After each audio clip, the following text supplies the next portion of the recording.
The other day, I had a conversation with Yolanda Lee, who opened my eyes to a distinction, a very important distinction that up until this point, I think I had been circling around, but hadn't been able to see.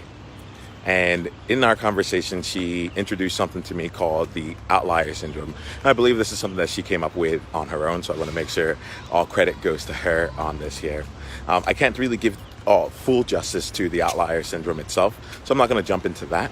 But what I would love to discuss a little bit here is some of the evolving distinctions that have shown up for me around outsiders versus outliers. And Yolanda really got the ball rolling on that. And I also like to just toss in one more distinction in there, which is an insider, right? So these three terms: insider, outsider, outlier. And I'm bringing up all of these here really within one other context. And the context for me is around the current conversations around inclusion, the current structure of the way that we have conversations around diversity and inclusion. And recently, what I've been feeling is a feeling of not wanting to necessarily participate in those conversations. Actually, I say recently, but if I really look at it, I think that's been my whole life from when I was at Cornell and didn't want to be a part of Ujima, or when I got to Deloitte and realized that I had a diversity dinner, and the way that I was included in that didn't really feel all that inclusive to me. And this has continued all throughout my professional life, and it continues on today. And I think that there's something that has become more clear as I look at the distinctions between outsiders and outliers. So why don't I go a little bit here and share a little bit of those thoughts there. As always, I'm really curious as to what your thoughts are. None of these things are truths, but they're different ways of being able to see the world. And as we're pioneering out there, I want to provide as many of these here for you to see, and for us to grow and evolve over time. So let's start out here with an insider. And these are all rough definitions that will continue to be fleshed out. But an insider is someone who really belongs to the majority of the group. It's almost like they know the words, they know the lingo.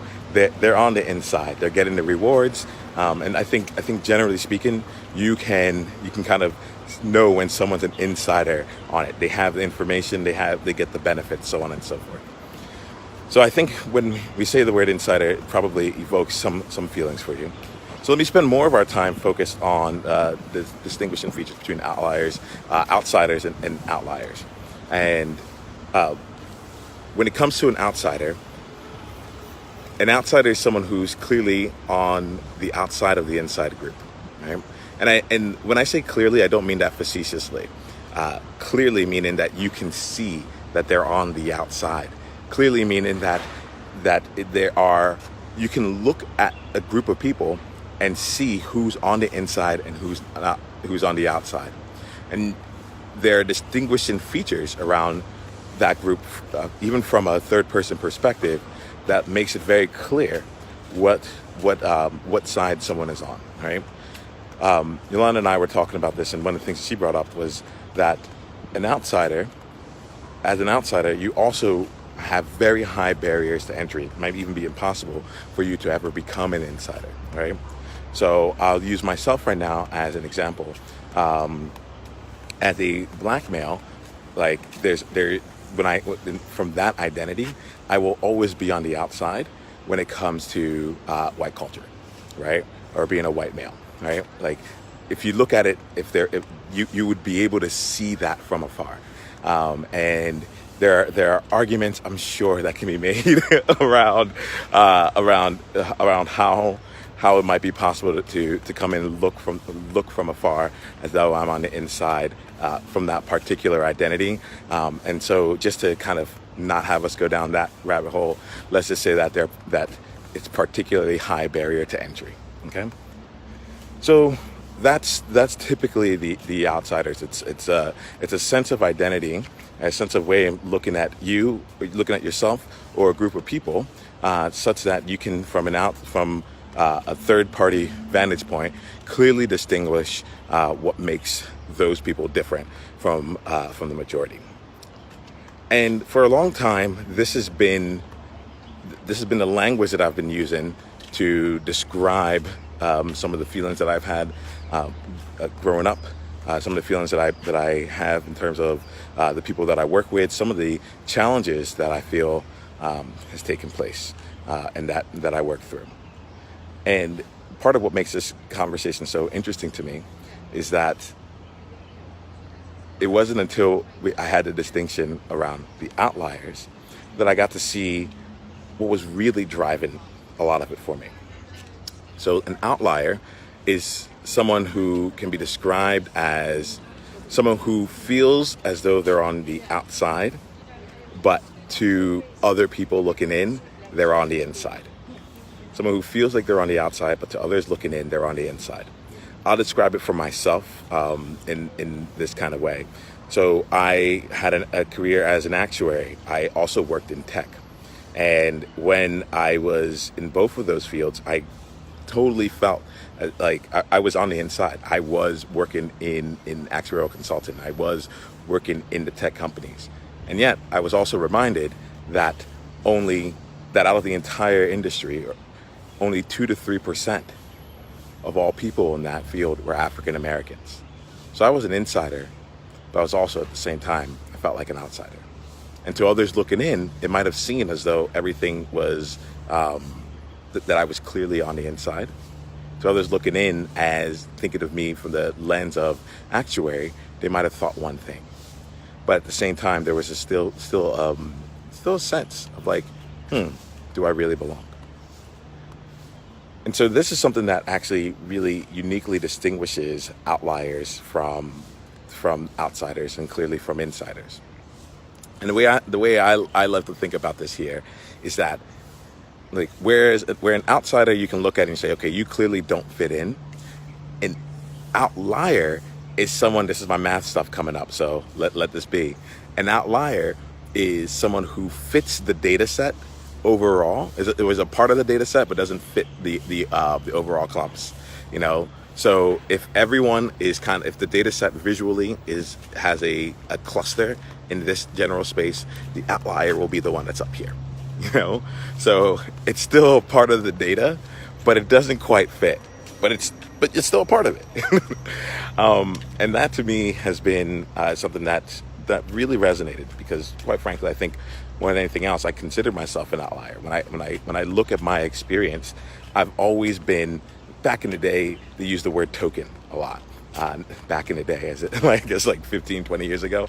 But you know, I've always been the token XYZ. It's followed me to barbershop. I'm now in Singapore. I talk about 2 to 3%. Now here in Singapore, I'm probably 0.2 to 0.3%. And at the same time, like, I've consistently found ways to be amongst the insiders in various ways. And so I think when it comes to inclusion, there's a place that just feels off about it all.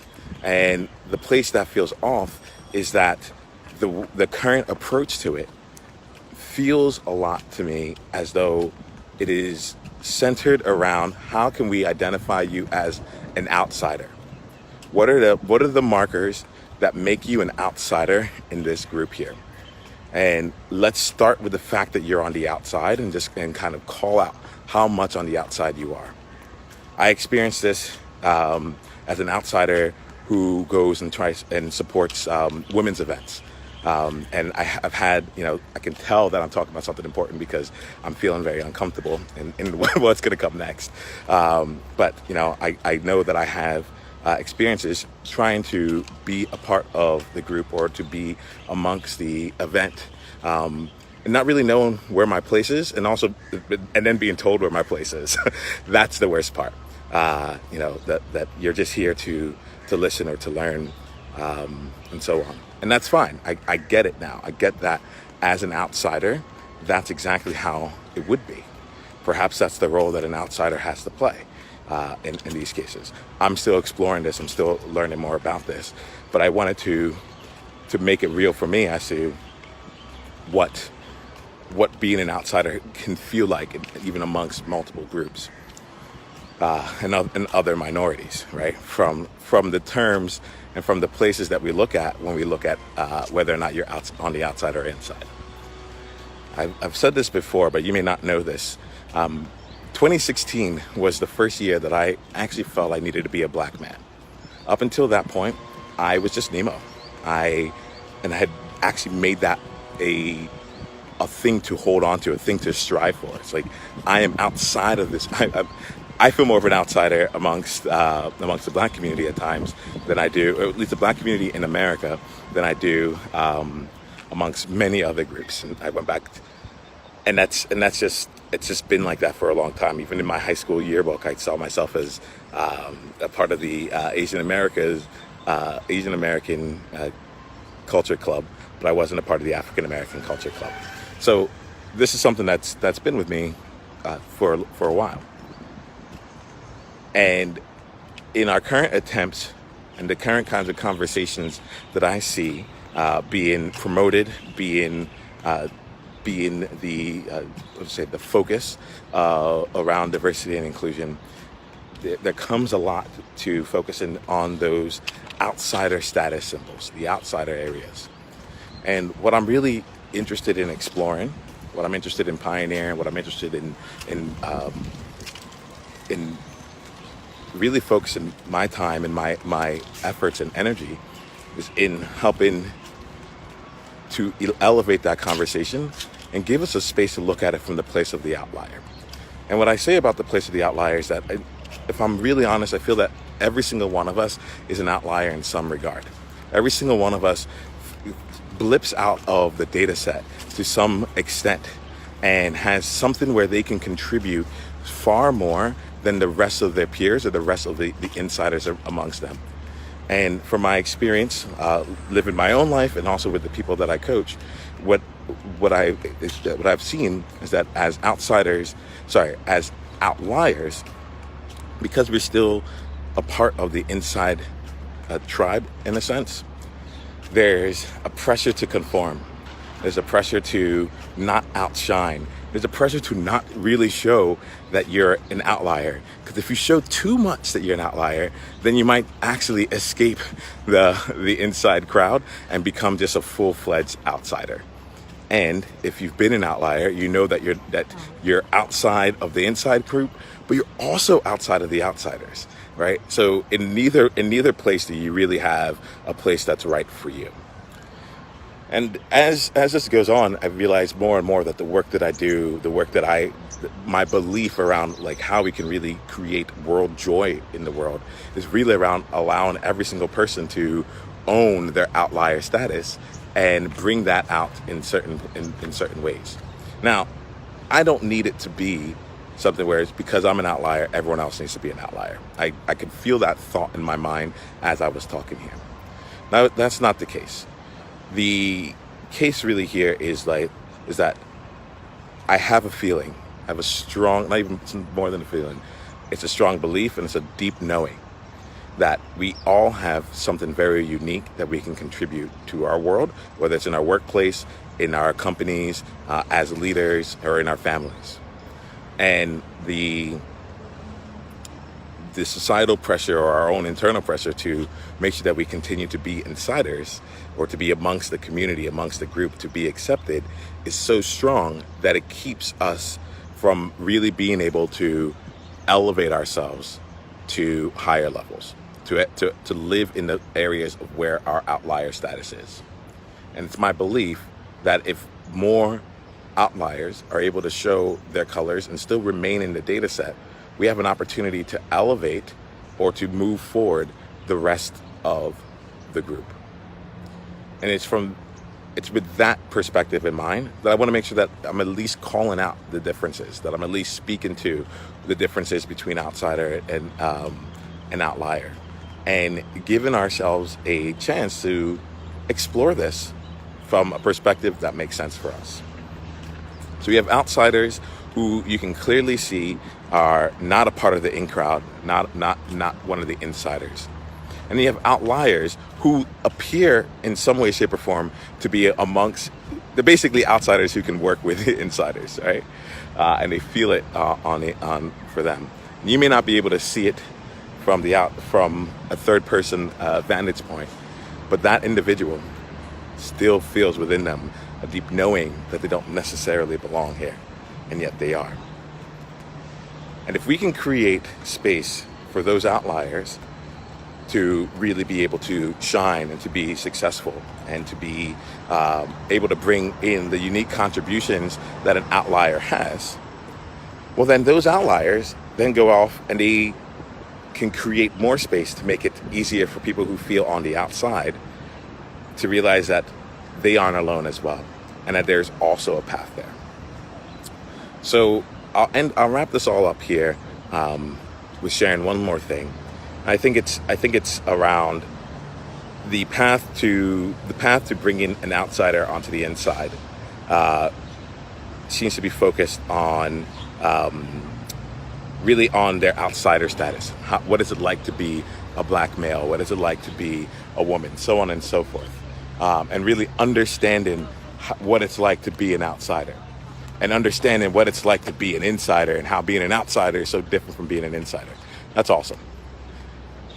What I posit, my hypothesis, and the thing that I'm working toward, is that there are insiders that would love to play their game as an outlier. There are outsiders who would love to remain all of who they are and also be on the inside. And there are outliers, people who, like me, have been in various situations where they are one of the few and one of the only, who would love to be able to bring in more of their own unique self in order to elevate the entire level of the inside group, a group that they understand, that they perhaps love, cherish, and feel connected to. And so it's with this in mind here that I'm looking to elevate the conversation, to give us a chance to look at it and say, well, what might it be like if we were trying to solve for the outlier issues? What might it be like if we were able to solve for the standpoint of really creating a place where in any given situation, regardless of who you are with, you can feel that your unique contributions are actually not just included, but are valued within the group of people that you're with. And so I just wanted to put my thoughts out there along this way. And I'd love to hear some of your feedback. I'd love to hear some of your challenges to it, some of the things in there that seem that are new insights for you, some of the things that challenge you around it, some of the places where you're like, Nemo, this is just not even true. Or it's easy to say that as an outlier who's had success and is doing different things there. But as an outsider, we absolutely need these things to be taken care of. And I guess I should address that because this is already a long enough video that I might as well make it. I might as well say what needs to be said, which is this. I don't actually think that the efforts that are going forth to help outsiders gain more status either on the inside or to redefine what it means to be on the inside, I don't think that those efforts are misplaced or that they're wrong. I don't think that they're comprehensive, though. I believe that there are, and nor do I feel that they get to an area that can create an inclusive environment all throughout the process, not just at the end result, but every step along the way. Because to me, we need to model what that looks like in our current world right now, such that it can go forth and be scaled and be brought into new lights at a larger level. So I'm going to end this here. I'd love to get your thoughts, love to see what's on your mind here. I want to say good morning to all of you, good evening, good night, whatever time you're listening to this, and go ahead and leave a comment, engage in a conversation, and see what comes up for you. I'll talk to you soon.